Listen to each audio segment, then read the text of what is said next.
Acidity is increasing down the group, na?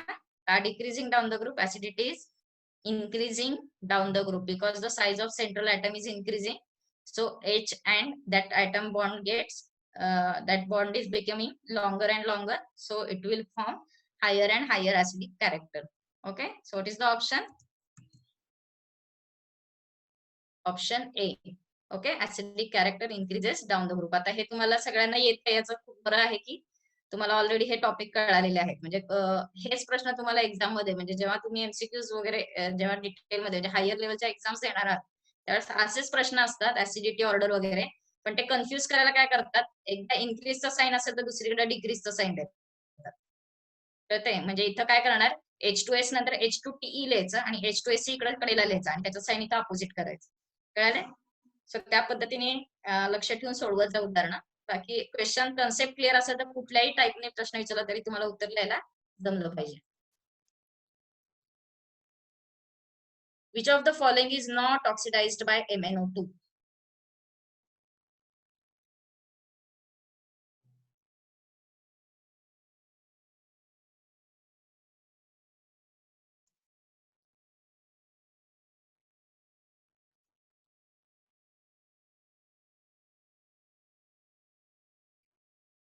Which of the following is not oxidized by MnO2? जर का option A दिला fluorine, तर तो strongest oxidizing agent आहे ना.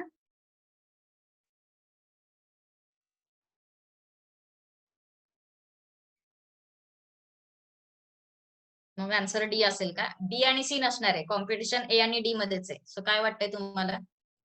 प्रश्न नीट वाचा आणि उत्तर द्या. नॉट ऑक्सिडाइज्ड बाय MnO2 याचा अर्थ काय होतंय, MnO2 चं ऑक्सिडेशन करायचंय. सॉरी, MnO2 हा ऑक्सिडाइज करणार आहे. कळाले ना? MnO2 is going to act as oxidising agent. MnO2 is acting as oxidising agent आणि हे तिघांचं रिडक्शन करायचंय. कळाले? तर तिघांचं रिडक्शन करताना स्ट्रॉंगेस्ट रिड्युसिंग एजंट कोणता आहे? आयोडीन. बरोबर आहे. So strongest reducing agent iodine झाला. याचा अर्थ विकेस्ट कोण आहे आपला? Fluorine. Okay. So it is not going to oxidise by MnO2. कळाले? Answer is F. Answer is A. F minus because it is a weak reducing agent or it is a weakest reducing agent, rather हा reduction म्हणून कामच करत नाही. कळाले? Reduction म्हणजे काय? Reducing agent हा म्हणजे थोडक्यात हा इलेक्ट्रॉन्स देणारच नाही. कळाले? So iodine is the strongest reducing agent and fluorine is the weakest reducing agent, so it is not oxidized by MnO2. ठीक आहे. हा क्वेश्चन सरळ सरळ विचारला असता, which of the following is the weakest reducing agent, तर आपल्याला answer देणं सोपं गेलं असतं. सगळ्यात वीक रिड्युसिंग एजंट कोणता आहे, तर फ्लोरीन. किंवा सगळ्यात स्ट्रॉंग रिड्युसिंग एजंट कोणता आहे, तर आयोडीन. पण आता यांनी काय केलंय, नॉट ऑक्सिडाइज बाय MnO2 असा जरा उलटा घास घेतलाय. ठीक आहे. सो त्यानुसार आपल्याला आन्सर देता आला पाहिजे की ऑक्सिडाइज्ड बाय MnO2 म्हणजे काय, MnO2 is going to act as oxidising agent. आणि मग त्यानुसार रिडक्शन करायचं. Fluorine react with water to give. काल ज्यांनी होमवर्क केलं त्यांना हे उत्तर येईल. Fluorine react with water to give.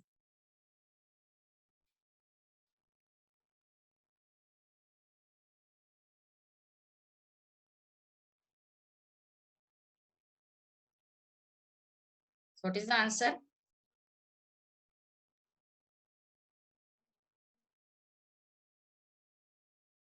What we get? Hydrogen, fluoride and oxygen. बरोबर ना? आठवते ना रिएक्शन? H प्लस आणि F मायनस आणि O2 मिळाला होता. H plus F minus aqueous form मध्ये होते, म्हणजे काय, समजा त्यातलं वॉटर काढून टाकलं तर कंपाऊंड HF होणार, hydrogen fluoride. So option is answer A, hydrogen fluoride and oxygen. Okay. Last question.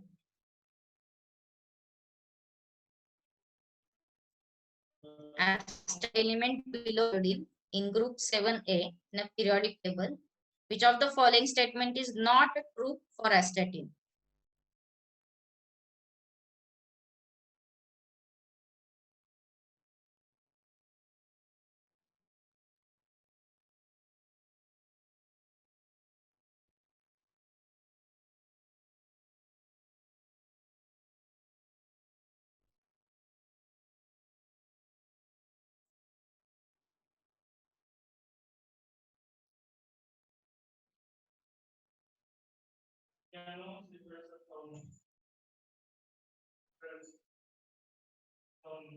Not true विचारले म्हणजे फक्त तुम्हाला रॉंग आन्सर त्यातलं बघायचं, रॉंग स्टेटमेंट शोधायचंय.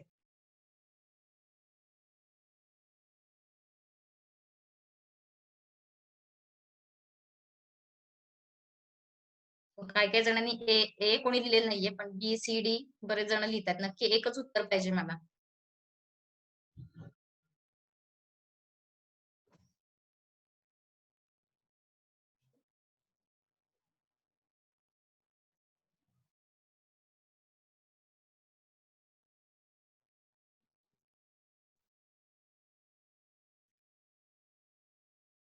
आन्सर इज बी. बरेच जण सी आणि डी पाशी अडकलेत. डी चा काही संबंध नाही, कारण की डायटॉमिक मॉलिक्युल पॉसिबल आहे. बरोबर ना? कारण की आपण H2Cl2 Br2 I2 बघतोय, म्हणजे हा डायटॉमिक मॉलिक्युल पॉसिबल आहे. येते लक्षात? नंतर सी बघा काय लिहिलंय, intramolecular forces between astatine molecules will be larger than between iodine molecules. म्हणजे दोन ऍस्टॅटिनचे मॉलिक्युल्स म्हणजे 80 ट्वाइस दोन ऍस्टॅटिनचे मॉलिक्युल्स आपण जवळ आणले, तर त्यांच्यामधला इंटरमॉलिक्युलर फोर्स जास्त असणार आहे. Why it is there? Because of size of astatine. ठीक आहे, ऍस्टॅटिनचा साईज मोठा असल्यामुळे दोन मोठ्या मोठ्या साईजचे मॉलिक्युल्स एकमेकांच्या समोर येणार आहेत आणि त्यांच्यामध्ये भरपूर प्रमाणामध्ये इंटरॅक्शन पॉसिबल आहे. कळते? तुम्हाला आठवत असेल तर आपण O2 आणि S8 चं बघितलं एक्झाम्पल, की oxygen is a gas and sulphur is a solid.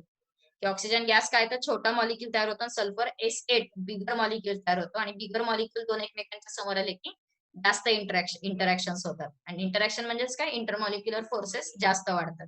कळाले? आणि ऍस्टॅटिन आणि आयोडीन मध्ये सुद्धा ऍस्टॅटिनचा साईज मोठा आहे. ओके, ऍस्टॅटिनचा साईज मोठा आहे, त्याच्यामुळे इंटरमॉलिक्युलर फोर्सेस इथं सुद्धा जास्त आहे. नंतर इलेक्ट्रोनिगेटिव्ह दॅन आयोडीन हे माहिती, लेस इलेक्ट्रोनिगेटिव्ह दॅन आयोडीन. ओके, सो ह्याच्यामध्ये काय प्रॉब्लेम नाही. फक्त प्रश्न कुठं आहे, it will exhibit only -1 oxidation state. This is totally wrong answer. Y? कारण की एक तर तो -1 ऑक्सिडेशन स्टेट दाखवणारच नाही. मागची स्लाइड दाखवते, आता जे चाललंय त्या एक्सप्लेनेशन कडे लक्ष द्या. -1 ऑक्सिडेशन स्टेट इथं तो दाखवणार नाहीच, कारण की ऍस्टॅटिन इज अ मेटल. मेटल मध्ये जातोय हा, तर तो जाणार आहे +1 +3 +5 +7 ऑक्सिडेशन स्टेटला. कळाले? So option B is the correct answer. The statement is not true और रॉंग स्टेटमेंट. ओके, ज्यांचं मागचं लिहायचं राहिलं त्यांच्यासाठी मागची स्लाइड लावते आणि मग नंतर आपण हे परत एकदा बघा आणि मग आपण पुढे जाऊया. याच्या आधीचे क्वेश्चन्स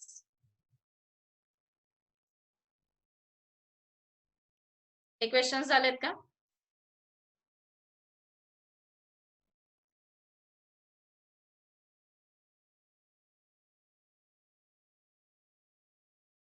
ठीक आहे, पुढचे बघा.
ठीक आहे, जायचं पुढे.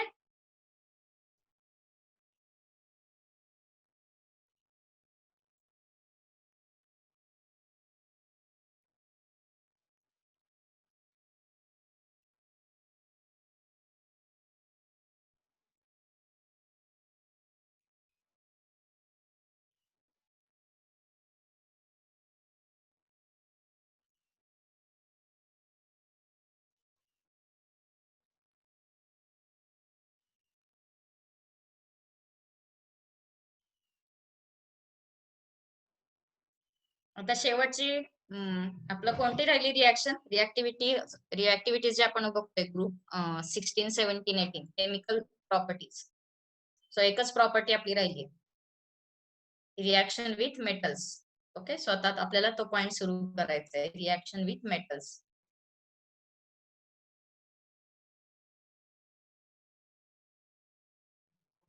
हे झालं लिहून जायचं पुढे.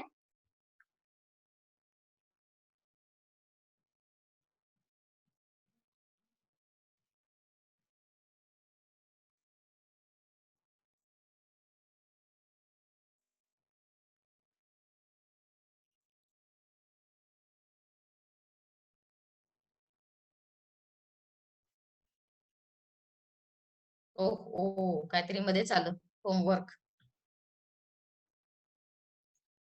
आता हे क्वेश्चन्स तुम्ही लिहून घ्या, पण आता सोडवू नका गडबड. उद्या तुम्हाला टेस्ट द्यायची, त्याच्यामुळे तुम्ही सोमवारी किंवा एक काम करा, मला बुधवारी याचे आन्सर्स द्या. ठीक आहे, ऑन वेनसडे क्वेश्चन्स लिहून घ्या आणि याचे आन्सर्स मला वेनसडेला द्या.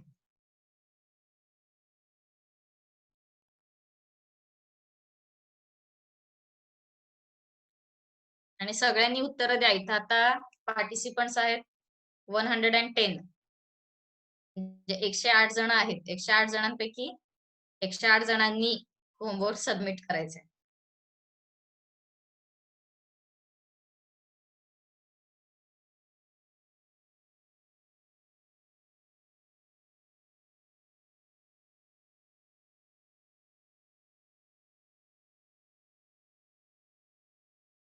ओके, अगदी वन लाईन क्वेश्चन्स आहेत.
क्वेश्चन्स कळले का? एकदम सिंपल क्वेश्चन्स आहेत. ऑक्सिडेशन स्टेट तुम्हाला काढता येणार आहे, येईल ना, काय प्रॉब्लेम नाही. जरी फॉस्फरसचे आपण बघितलं नसेल तरी तुम्हाला हे काढता येईल. त्याच्यानंतर ऍटॉमिक साईज आपण साईज का जास्त आहे, आता हॅलोजन्स का कलर्ड आहेत तो पण पॉइंट आपण बघितलेला आहे. पीकेए व्हॅल्यू वर ना ऍसिडिटी सांगायची. सो हेही तुम्हाला माहिती आहे, त्याचं पीके कमी त्याची ऍसिडिटी जास्त. आणि Y H I is having less pKa value than HCl तेही सांगायचं. म्हणजे HCl जास्त ऍसिडिक, सॉरी HI HCl पेक्षा जास्त ऍसिडिक का आहे, म्हणजे का तर साईज वाढली आणि बॉन्ड स्ट्रेंथ कमी कमी होत गेली. ते आन्सर पण यात आलं पाहिजे.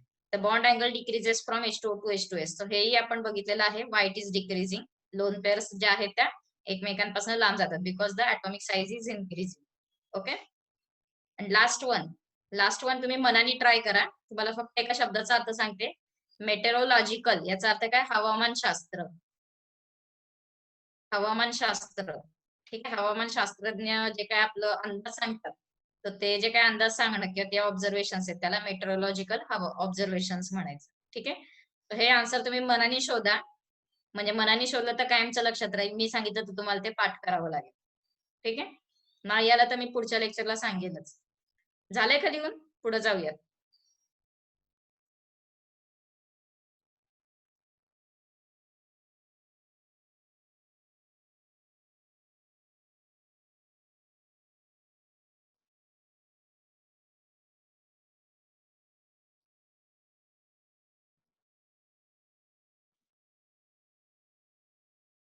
The last property reactivity towards metals. Okay. तर आपण हा पॉइंट सुरू करूया. लिहायचं राहिलंय का?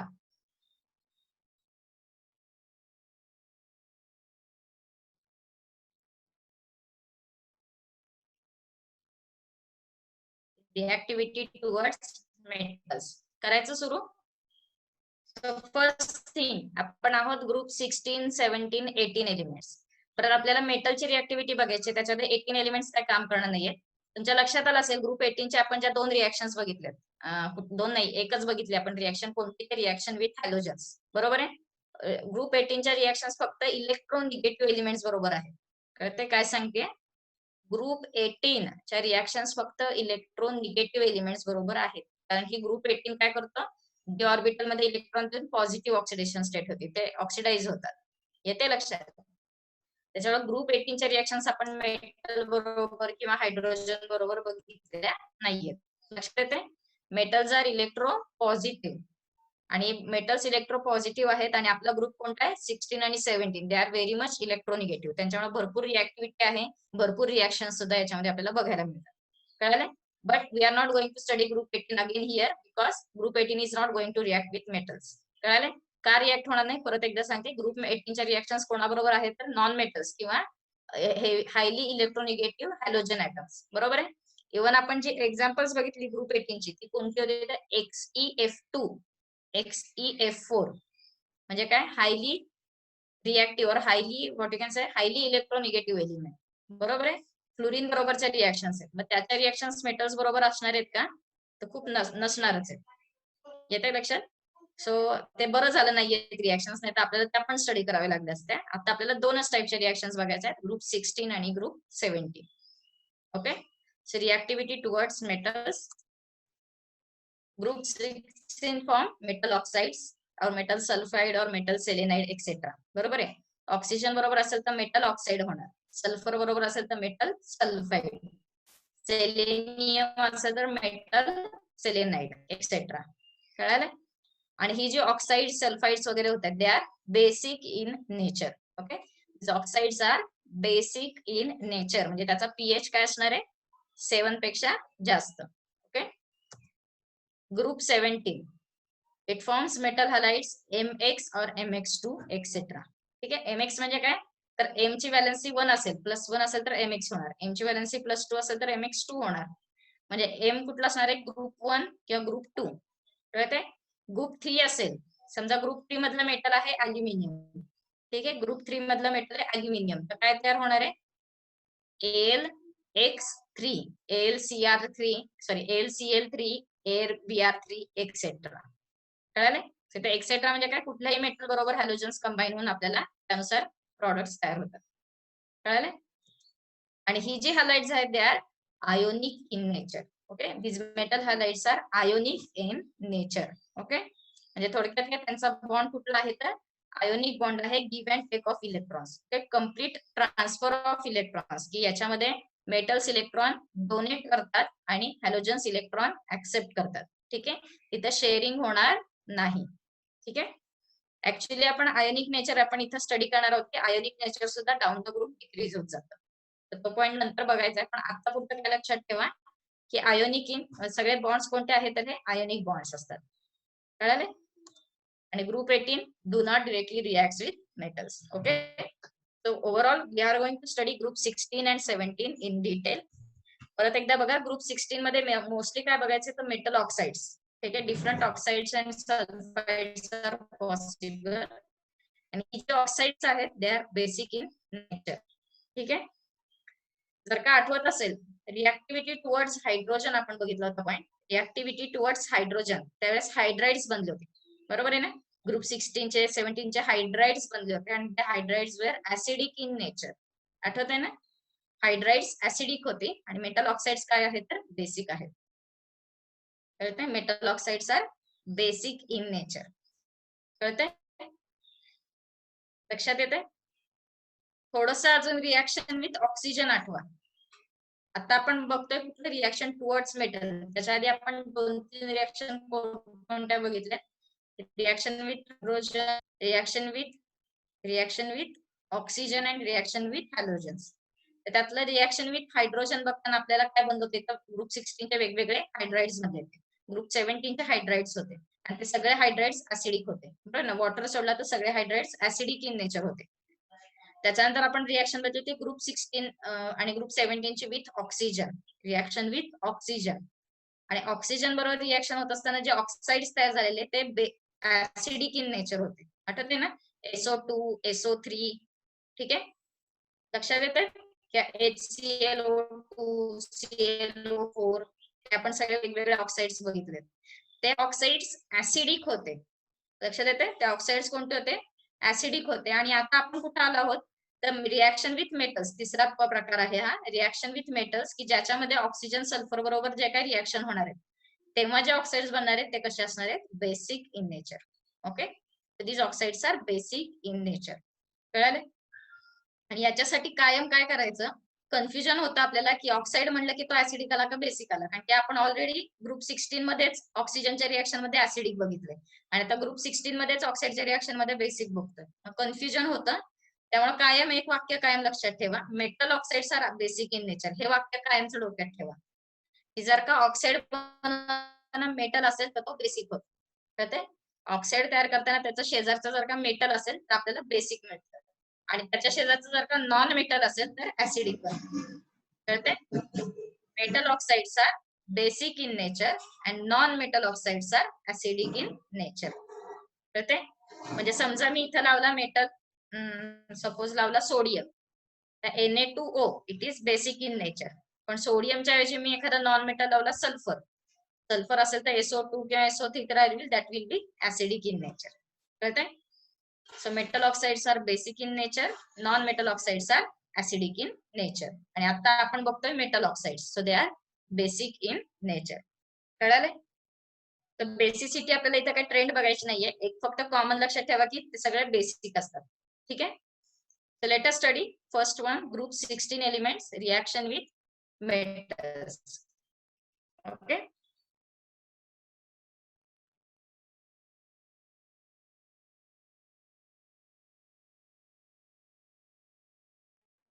ग्रुप 16 एलिमेंट्स पहिल्यांदा मेटल्स कोणते मेटल्स कुठे कुठे असतात पिरियॉडिक टेबल मध्ये त्याआधी सांगा बरं.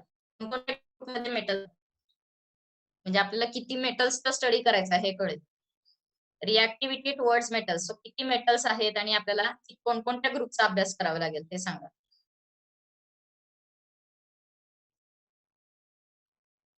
पिरियॉडिक टेबल मध्ये जवळजवळ 80% मेटल्सच आहेत. बरोबर ना. ऑलमोस्ट 80% मेटल्स आहेत. म्हणजे आपल्याला सगळेच ग्रुप बघावे लागतील. आणि मेनली कोणते ग्रुप असतात मेन ग्रुप एलिमेंट्स कोणते आहेत ग्रुप 1 आणि ग्रुप 2. ठीक आहे. ग्रुप 1 म्हणजे अल्कली मेटल्स, ग्रुप 2 म्हणजे अल्कलाइन अर्थ मेटल्स. ठीक आहे. ते सोडलं तर ट्रान्झिशन एलिमेंट्स ते सगळे मेटल्स आहेत. इनर ट्रान्झिशन ते सुद्धा मेटल्स आहेत आणि पी ब्लॉक एलिमेंट्स मध्ये सुद्धा काही प्रमाणात मेटल्स अवेलेबल आहेत. कळलं. पण आपण इथं जास्त करून कॉन्सन्ट्रेट कुठं करत आहोत ग्रुप 1 आणि ग्रुप 2 मध्ये. ठीक आहे. But just keep in mind that these elements, that is group 16 and group 17, they can react with any metal. ठीक आहे. कोणत्याही मेटलचं कॉम्बिनेशन तुम्हाला इथं पॉसिबल आहे. आपण इथं एक्झाम्पल्स जे बघितलेत मॅक्सिमम ते ग्रुप 1 ग्रुप 2 चे बघणार आहोत. कळले. पण परत एकदा सांगते मेटल्स भरपूर आहेत आणि रिएक्शन सुद्धा खूप आहेत. इथं आपण फक्त मेन ग्रुप एलिमेंट्सची एक्झाम्पल्स बघितलेत आणि पुस्तकाची एक्झाम्पल्स एक्स्ट्राची याच्यामध्ये ऍड केली. So alkali metal. All alkali metal oxides forms basic solution when dissolved in water. मगाशीच सांगितलं की मेटल ऑक्साइड तयार होणार आहेत ते कसे असणार आहेत बेसिक असणार आहेत. आणि कसं कळतं आपल्याला बेसिक आहे का नाही तर ते वॉटरमध्ये डिझॉल्व्ह केल्यानंतर त्याचा पीएच जर का 7 पेक्षा जास्त आला, तर त्याला काय म्हणायचं? बेसिक. कळालंय? All alkali metal oxides are basic in nature. Okay. आणि त्यांचा नॉर्मल फॉर्म्युला काय आहे? M2O. ग्रुप 1 मध्ये आहोत म्हणजे ऑक्सिडेशन स्टेट +1 आणि ऑक्सिजन असतो -2. तर काय मिळणार आहे कंपाऊंड आपल्याला? M2O. Okay. Where M represents alkali metals. It can be formed with any alkali metal. बरोबर आहे. M2O can be Na2O, K2O or anything. Okay. Along with oxides, you can form peroxides and superoxides also. Okay. जसं आपण peroxide superoxide मध्ये already examples बघितले, तुम्हाला माहिती असतील की +1 आणि +1/2 ऑक्सिडेशन स्टेट असलेली. सो ते सुद्धा इथं पॉसिबल आहे. Here are some examples.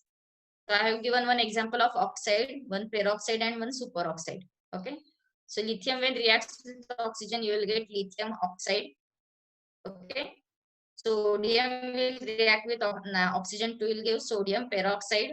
Potassium will give potassium superoxide. Okay. अजून एक सांगायचं म्हणजे इथं पेरॉक्साइडचं एक्झाम्पल द्यायचं म्हणून Na2O2 लिहिलंय, but you can gate Na2O also.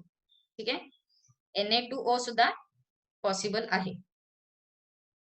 नंतर K2O तो सुद्धा पॉसिबल आहे. म्हणजे M2O सुद्धा पॉसिबल आहे आणि सुपर ऑक्साइड आणि पेरॉक्साइड पण पॉसिबल आहे. पण तेच परत परत एक्झाम्पल होते म्हणून इथं बदललंय.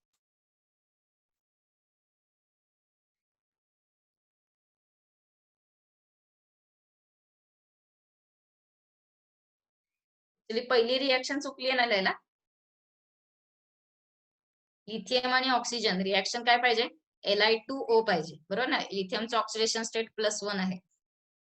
Li2O पाहिजे. तो 2 जो इकडे लिहिलेला आहे, दिस 2 शुड बी,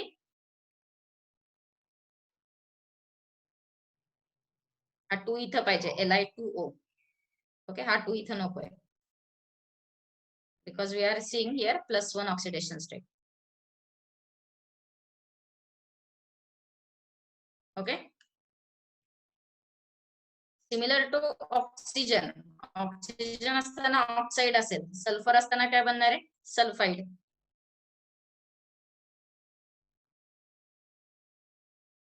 ऑक्सिजन असताना ऑक्साईड, तर सल्फर असताना सल्फाईड आणि सेलेनियम असताना सेलेनाईड. कळालंय? पण ही लिथियमची रिएक्शन मग सांगितलं चुकली आहे, तर ती पूर्ण कशी होणार आहे बघा. Twice Li plus O2 it gives Li2O. म्हणजे आपल्याला ऑक्सिजन सुद्धा इथे किती लागणार आहे? 1/2 O2. जर ही रिएक्शन एकदा आपण नीट बघूया. मी तुम्हाला पुस्तकात नीट बघून सांगेल. माझ्या मते इथं Li2O पाहिजे, पण एकदा बघून परत एकदा सांगते. लिथियम ऑक्साईडची पुढच्या 2 रिएक्शन्स लिहून घ्या. Similar to oxygen, sulphur gives sulphide and selenium gives selenide. Okay. तो जसं मेटल ऑक्साइड्स पॉसिबल आहे, तसे मेटल सल्फाइड्स पण पॉसिबल आहे, मेटल सेलेनाइड्स पण पॉसिबल आहे. Okay. Next reaction with alkaline earth metals. Okay. Reaction with alkaline earth metals काय होणार आहे? तर you will get a compound MO, कारण की ऑक्सिडेशन स्टेट इथं +2 आहे. ओके. सो MO मिळणार आहे. सो कंपाऊंड्स कसे होणार आहेत? Mg असेल तर MgO किंवा अजून तुम्ही कोणतेही लिहू शकता. कॅल्शियम Ca असेल तर CaO. Okay. So you can get magnesium oxide, magnesium sulphide etcetera. कळाले? तर फक्त फरक काय आहे दोघांमध्ये बघूयात आपण. अल्कली मेटल्स आणि अल्कलाइन अर्थ मेटल्स. अल्कली मेटल्सचे रिएक्शन्स खूप फास्ट असतात. ठीक आहे, की आपल्याला माहिती आहे की सोडियम, लिथियम हे कंपाऊंड जे आहेत ते एअर मध्ये ठेवले की लगेच फायर कॅच करतात. Okay. They have to store in under kerosene. बरोबर आहे? पण in case of these metals, alkaline earth metals, they are not that much reactive. We have to ignite them. Ignite म्हणजे काय? त्यांना बर्न करावं लागतं. एकदा हिटिंग केलं, बर्न केलं की मग रिएक्शन होणार आहे. Okay. So the elements of group 2 burn when ignited in the air and forms oxide. Okay, of the type MO. And again, this oxide is basic in nature. Okay.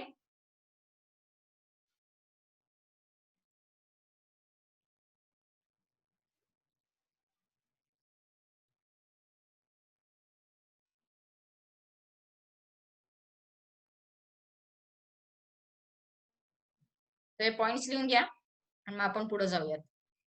लिथियमची reaction आहे तिथं जरा तुम्ही एक काम करा, 11th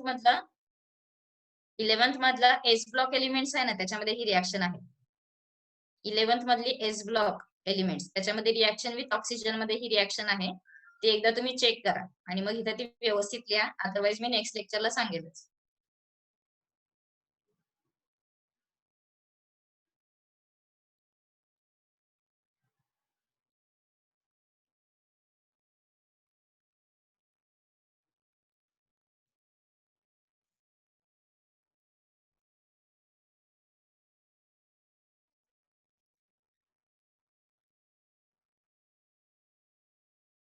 झालंय का लिहून?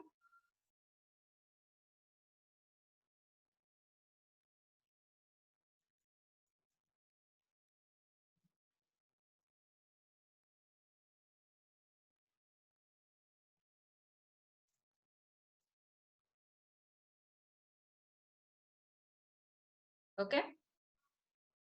तर ग्रुप 16 एलिमेंट्स आपण मेटल्स बरोबर रिएक्टिव्हिटी बघितली आहे with alkali metals and alkaline earth metals. म्हणजे अल्कली मेटल बरोबर होतो M2O.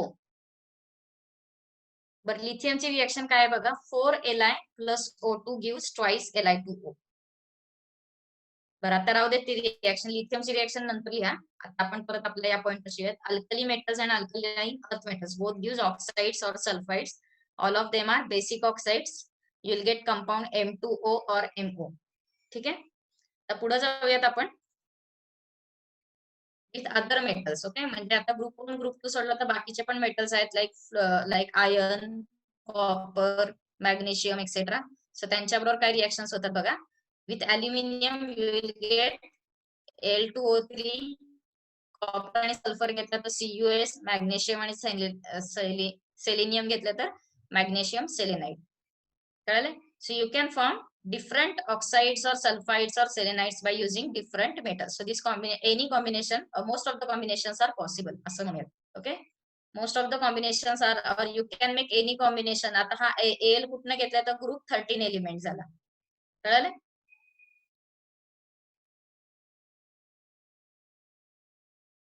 आता या मेटल ऑक्साइडची किंवा मेटल्स आणि यांची रिएक्शन जी होते ग्रुप 16 ची, त्यातलं एक एक्झाम्पल आहे टेल्युरियमचं. ठीक आहे. की gold plus tellurium gives gold telluride. Okay, gold plus tellurium gives gold telluride. आणि ही जी प्रॉपर्टी आहे गोल्ड टेल्युराइड बनवण्याचे, त्याचा यूज कुठं होतो तर गोल्डचं इथे आपल्याला एक सॉल्ट तयार करता येते आणि आपल्याला लिचिंग प्रोसेस माहिती असेल, गोल्ड सायनाइड आपण बनवले होते. सो त्या पद्धतीने आपल्याला इथं प्रॉडक्ट पॉसिबल आहे. म्हणजे आपल्याला गोल्ड आपल्याला एक्स्ट्रॅक्ट करणं सोपं जाणार आहे. ओके. आणि हा जो गोल्ड टेल्युराइड आहे त्याचा पण यूज आहे तो कुठं होतो तर ऑप्टिकल ऍप्लिकेशन्स मध्ये. ओके, सोलर एनर्जी किंवा ऑप्टिकल ऍप्लिकेशन जे आहेत आताचे त्यामध्ये गोल्ड टेल्युराइड. कळाले? हा काय पॉइंट लिहून घेऊन आहे, पुस्तकात आहे तुमच्या. जस्ट म्हणजे माहिती पाहिजे की आपण हे सगळं जे शिकतोय मेटल्स आणि ग्रुप 16 एलिमेंट्स याचा यूज काय आहे. त्याच्यासाठी हे सांगितलंय की असे बरेचसे त्याचे युजेस आहेत. त्यातला हा एक महत्वाचा gold telluride. Okay. So just write down this application gold telluride. It is used in solar energy and advanced optical applications. Okay.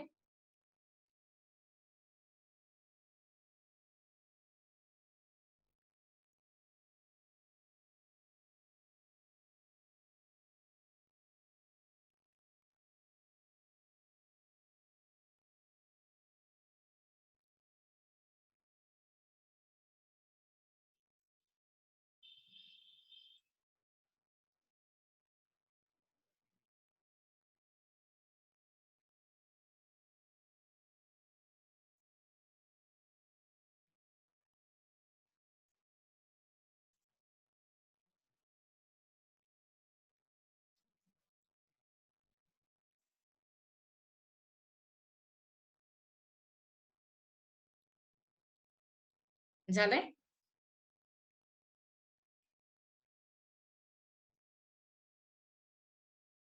तर लिहून झालं असेल तर सांगा, मग आपण ते जो मगाशी सांगितलं होतं तो पॉईंट आपण परत एकदा बघूयात मेटॅलर्जी मधला. आणि मेटॅलर्जी मधले कोणकोणते पॉईंट्स करायचे ते तुम्हाला सांगेल की जेणेकरून रिव्हिजनच्या वेळेस आपल्याला व्याप होणार. म्हणजे तुम्हाला रिव्हिजन जेव्हा करायची येईल त्यावेळेस तुम्हाला लक्षात येतील कोणकोणते पॉईंट्स आपले करायचे. तुमचं रिडिंग आधी कम्प्लीट असेल तर आपल्याला मॅक्सिमम क्वेश्चन सॉल्व्ह करता येतील. अदरवाईज काय होईल, आपला सगळा वेळ एक्सप्लेनेशन मध्येच जाईल.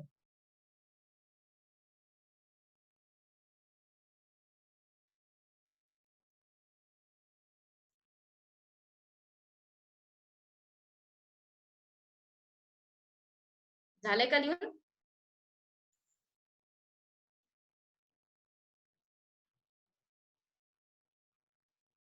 हे कोणाला लिहायचं होतं?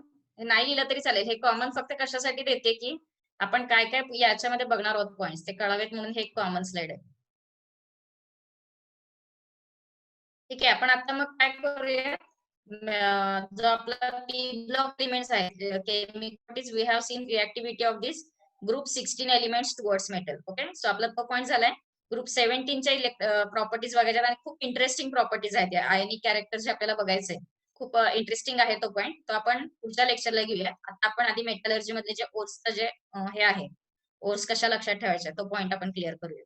ठीक आहे, आणि ज्यांना येत असेल त्यांनी सुद्धा बघा लगेच हे होऊ नका, पार्टिसिपंट्स लगेच लिव्ह मीटिंग करू नका, कारण की एकदा रिवाइज झालं तर परत वेगळा अभ्यास करायची गरज पडणार नाही.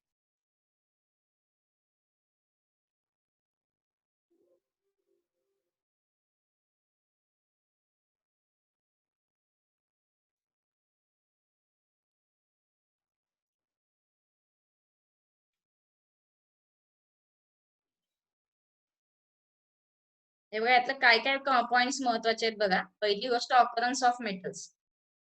ऑलरेडी आपण हे बघितलं, ओव्हरव्ह्यू मध्ये आपण हे पॉइंट्स बघितले की कोणकोणते आपण पॉइंट्स केलेत. याच्यामध्ये टू द पॉइंट क्वेश्चन कोणते विचारतात, तर ऑकरन्स ऑफ मेटल्स वर. म्हणजे एखादी ओर की zinc blend is the ore of what, किंवा यातली कोणती सल्फाईड ओर आहे, किंवा यातली कोणती कार्बोनेट ओर आहे, किंवा यातलं कशाचं कॅल्सिनेशन करावं लागेल, असे क्वेश्चन्स असतात ऑकरन्स वरती. म्हणजे आपल्याला ती ओर कार्बोनेट आहे का, सल्फाईड आहे का, ऑक्साईड ओर आहे, ते आधी बघायचं असतं. ओके, तर त्यावर क्वेश्चन असतो. कॉन्सन्ट्रेशन ऑफ ओर मधला आवडता प्रश्न कोणता आहे, तर एक्झाम्पल्स. कॉन्सन्ट्रेशन ऑफ ओर मध्ये एक्झाम्पल्स म्हणजे चारही जे आपण कॉन्सन्ट्रेशनच्या मेथड्स बघितल्या त्याच्यामधली एक्झाम्पल्स आणि थोडंसं बेसिक प्रिन्सिपल. प्रिन्सिपल वर पण जास्त नाही विचारत, पण एक्झाम्पल्स वर भरपूर प्रश्न असतात. ठीक आहे, म्हणजे सपोज Fe2CO3 सॉरी हा Fe2CO3 नावाची ओर असेल तर कसं कॉन्सन्ट्रेशन करायचं, आन्सर इज मॅग्नेटिक सेपरेशन. कळालंय? सो त्याच्यावर सुद्धा एक्झाम्पल्स वर भरपूर विचारतात. थर्मोडायनामिक रिडक्शन मेथड्स, याच्यामध्ये कॅल्सिनेशन आणि रोस्टिंग याच्यावरती बरेचदा प्रश्न असतात. कॅल्सिनेशन आणि रोस्टिंग वरती प्रश्न कसे येतात, तर ओरचं नाव दिलेलं असतं, ओरचं नाव असतं आणि मग त्याचं कॅल्सिनेशन करायचं का रोस्टिंग करायचं, किंवा कॅल्सिनेशन केल्यावर काय प्रॉडक्ट तयार होतं, या टाइप मध्ये क्वेश्चन्स असतात. थर्मोडायनामिक आणि इलेक्ट्रोकेमिकल प्रिन्सिपल्स याच्यावरती तुम्हाला कन्सेप्च्युअल क्वेश्चन्स असतात.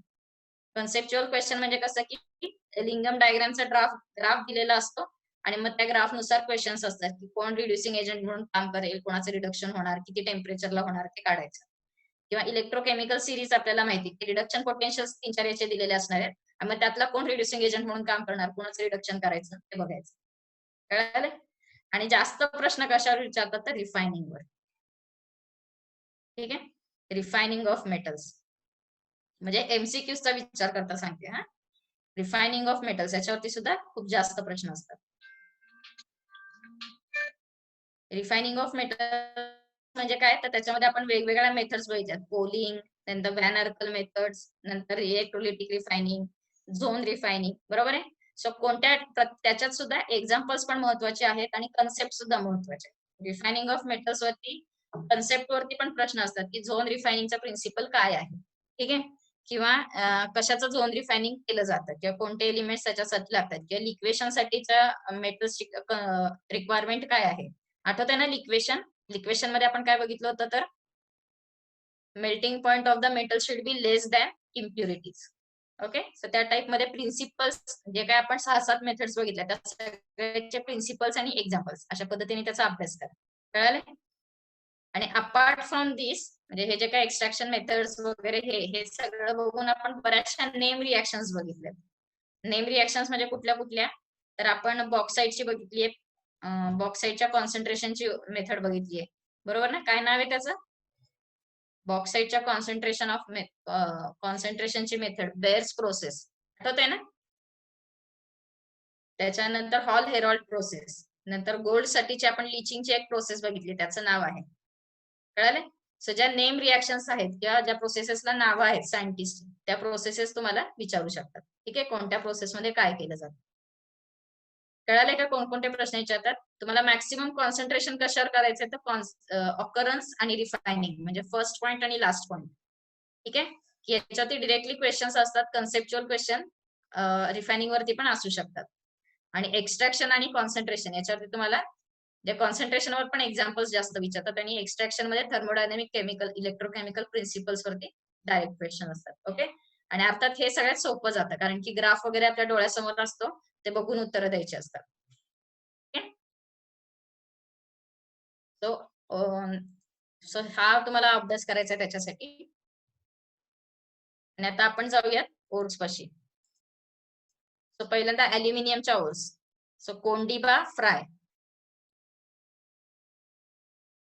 टेस्ट ऑब्जेक्टिव्हच असणार आहे. तुम्हाला जेई जे क्वेश्चन्स विचारतात त्याच्यावर आहे. हायरचा अभ्यास करा. ठीक आहे. पण हायरचा अभ्यास करताना डायरेक्ट तुम्ही हे उघडू नका. हायरचे रेफरन्स बुक्स डायरेक्ट ओपन करू नका. आधी तुम्ही एनसीईआरटी बुक मधला हा धडा वाचून घ्या आणि मग हायरचा अभ्यास करा. कळतंय? ऑब्जेक्टिव्ह टेस्ट आहे. परत एकदा सांगतेय. हायर लेवलची तुम्हाला टेस्ट आहे. कारण की हा धडा तुम्हाला बोर्डच्या पेपरमध्ये नाहीये. हा धडा तुम्हाला डायरेक्ट हायरला विचारणार आहे. कळाले? बोर्डमध्ये याच्यावरती जास्त डिटेल नाहीये, पण डी आणि एफ ब्लॉक मध्ये आपल्याला परत हे सगळे पॉइंट्स बघायचे आहेत, पण जास्त डिटेल्स मध्ये नाहीये. हा अभ्यास तुम्हाला हायर साठी करायचा आहे, त्यामुळे त्या पद्धतीने अभ्यास करा. कळाले? So first one aluminium. त्याच्यासाठी ओरसाठी आहे कोंडिबा फ्राय. को stands for corundum. D stands for diaspore. बा stands for bauxite and fry. त्याच्यासाठी काय ट्रायोलाइट. Okay, Kondiba fry. नंतर रिएक्शन्स कशा आहेत बघा. सॉरी, फॉर्म्युले काय आहेत. करंडम साठी Al2O3, डायस्पार मध्ये एक वॉटर मॉलिक्यूल वाढवायचा, बॉक्साइट मध्ये 2 वाढवायचे. आणि क्रायलाइटचा फॉर्म्युला तुम्हाला माहिती आहे, Na3Al(F6).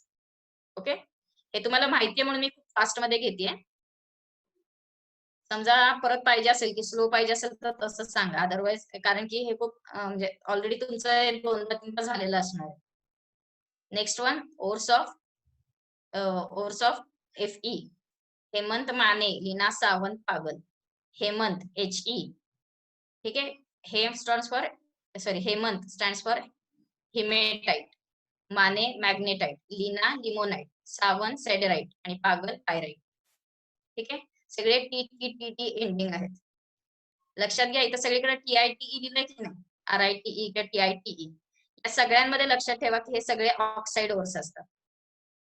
ठीक आहे. TITE वाले जे एंडिंग आहे ते बॉक्साइट, क्रायलाइट नाहीये, पण बॉक्साइट किंवा हेमेटाइट, मॅग्नेटाइट मोस्टली त्या ओर्स कोणत्या असतात तर ऑक्साइड्स किंवा त्याच्यामध्ये ऑक्सिजन असतो.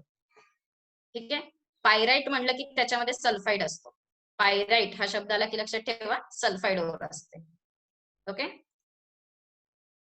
पण हिमेटाइट आणि मॅग्नेटाइट मध्ये काय फरक आहे बघा. हिमेटाइट आधी लिहायचं Fe2O3 आणि मॅग्नेटाइटला काय करायचं, एक घर वाढवायचं. म्हणजे इथं 2 मध्ये 1 मिळवायचा, 3 मध्ये 1 मिळवायचा. लिमोनाइट साठी काय करायचं, वरचाच Fe2O3 लिहायचा आणि त्याच्यात एक वॉटर मॉलिक्यूल मिळवायचा. ओके, आणि सिडेराइट आणि पायराइट कसं लक्षात ठेवणार तर सिडेराइट कार्बोनेट ओर आहे कॅल्सिनेशन वाली, आणि पायराइट आहे सल्फाइड ओर रोस्टिंग साठीची. ओके, प्रत्येक वेळेस लक्षात ठेवा कॅल्सिनेशनची ओर एक लक्षात ठेवायची आणि रोस्टिंगची, म्हणजे कॅल्सिनेशन ओर म्हणजे कार्बोनेट झाली, रोस्टिंग म्हणजे सल्फाइड ओर झाली. सो त्या पद्धतीने तुम्ही अभ्यास करा.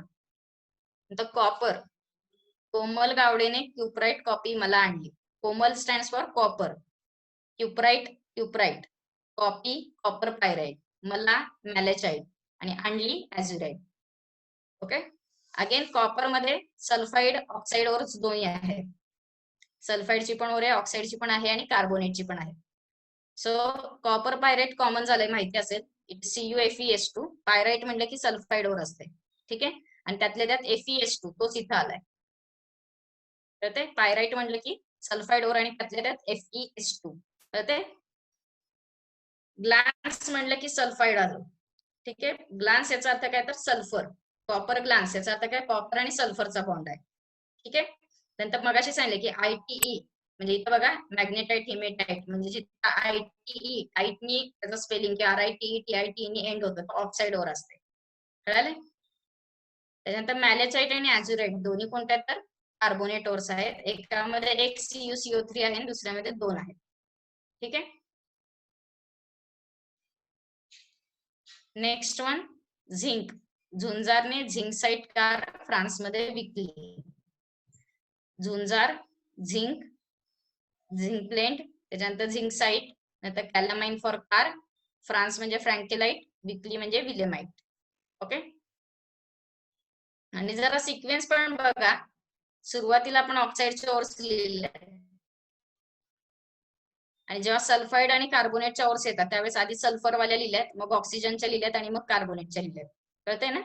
Wien we are in aluminium and iron, aluminium आणि आयर्नचा बघितलं तेव्हा मॅक्सिमम ओर्स आपल्या ऑक्साईडचे आहेत आणि कॉपर आणि झिंक मध्ये आलो तेव्हा सल्फरवाल्या ओर्स सुद्धा तयार व्हायला लागले. सो त्याच्यामध्ये पहिल्यांदा सल्फाइड ओर्स लिहायच्या, मग ऑक्सिजनच्या लिहायच्या आणि मग कार्बोनेटच्या लिहायच्या. म्हणजे एक्झॅक्टली तसा ट्रेंड नाहीये, पण थोडंफार त्या पद्धतीने चालतं. Okay. So ZnS, then ZnO, एकदा सल्फर, एकदा ऑक्सिजन, एकदा कार्बोनेट, परत ऑक्सिजन आणि मग सिलिका. ओके. अर्थात यामध्ये झिंक मधली मॅक्सिमम कोणतं विचारतात तर झिंक ब्लेंड आणि झिंक साईट, एक सल्फर वाली आणि एक ऑक्सिजन वाली, आणि तिसरं कुठलं कॅलामाइन कार्बोनेट. ओके. त्या खालच्या 2 आहेत त्या जास्त करून विचारत नाही. कळाले? पुढे जायचं. Next one McDonald. Magnesium, magnesite आणि डोनल्ड. मॅग म्हणजे मॅग्नेसाइट, डोनल्ड म्हणजे डोलोमाइट. ओके. MgCO3 आणि MgCO3 CaCO3. ठीक आहे. So this is for magnesium. Both are carbonate ores. एकामध्ये मॅग्नेशियम कार्बोनेट आहे, दुसऱ्यामध्ये मॅग्नेशियम आणि कॅल्शियम दोन्ही कार्बोनेट आहे. Okay. Mn, Pare brothers. Pare for pyrolusite आणि brothers for braunite. Okay. So again you can see ITE आहे म्हणजे सगळीकडे बघा Mg किंवा Mn. ITE म्हणजे आहेत म्हणजे ऑक्साईड ओर्स आहेत. ऑक्सिजन त्याच्यामध्ये दिसणार तुम्हाला. Last one PB, गलेसे. गॅलेना फॉर गले म्हणजे गॅलेना आणि से म्हणजे सेल्युसाइट. ओके. PbS आणि PbCO3, एक सल्फाइड ओर आणि एक कार्बोनेट, म्हणजे एक रोस्टिंगची आणि एक कॅल्सिनेशनची ओर. कळालं? आणि हे सोडून म्हणजे हे जे सगळे एक्झाम्पल्स आपण बघितले ते सोडून अजून एक्झाम्पल्स कोणकोणते आहेत तर cinnabar, it is the ore of mercury, HgS. Okay. त्यानंतर येतीस cassiterite. Cassiterite it is SnO2. Cassiterite SnO2 ही इम्पॉर्टंट आहे. कशासाठी तर MCQs मध्ये बरेचदा विचारतात.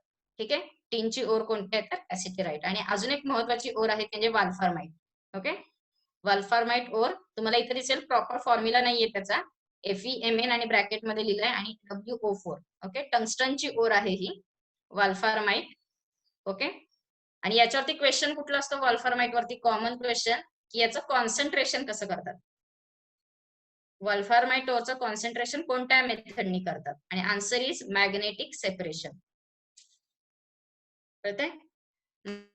मॅग्नेटिक सेपरेशन कारण की आयन वापरलाय, सॉरी याच्यामध्ये आयन प्रेझेंट आहे, म्हणजे ही आहे कन्स्टंटची ओर, पण आयन जरी इम्प्युरिटी म्हणून जरी असलं तरी आयन आहे म्हणून ही ज्याचं सेपरेशन मॅग्नेटिक सेपरेशन करतात. ओके.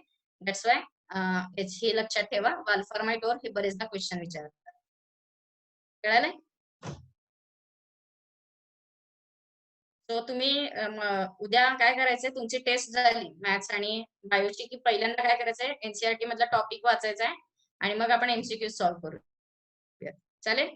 आणि परत मी एकदा सांगते की उद्या तुम्ही तो टॉपिक वाचल्यानंतर काही काय तुम्हाला पॉईंट्स कळत नाहीयेत किंवा काही एखादा कन्सेप्ट क्लिअर होत नसेल तर तुम्ही मला ते व्हॉट्सअपला टाकू शकता, प्रायव्हेट टाका किंवा ग्रुपवर टाका, कसंही, म्हणजे आपण ते पॉईंट्स रिव्हिजनच्या वेळेस कव्हर करूया. Okay. So we will stop here. तुम्हाला लक्षात आलेले नाही सगळे पॉइंट्स. सो आता मीटिंग सोडली तरी चालेल. ओके. उद्यासाठी best of luck. Okay. Bye.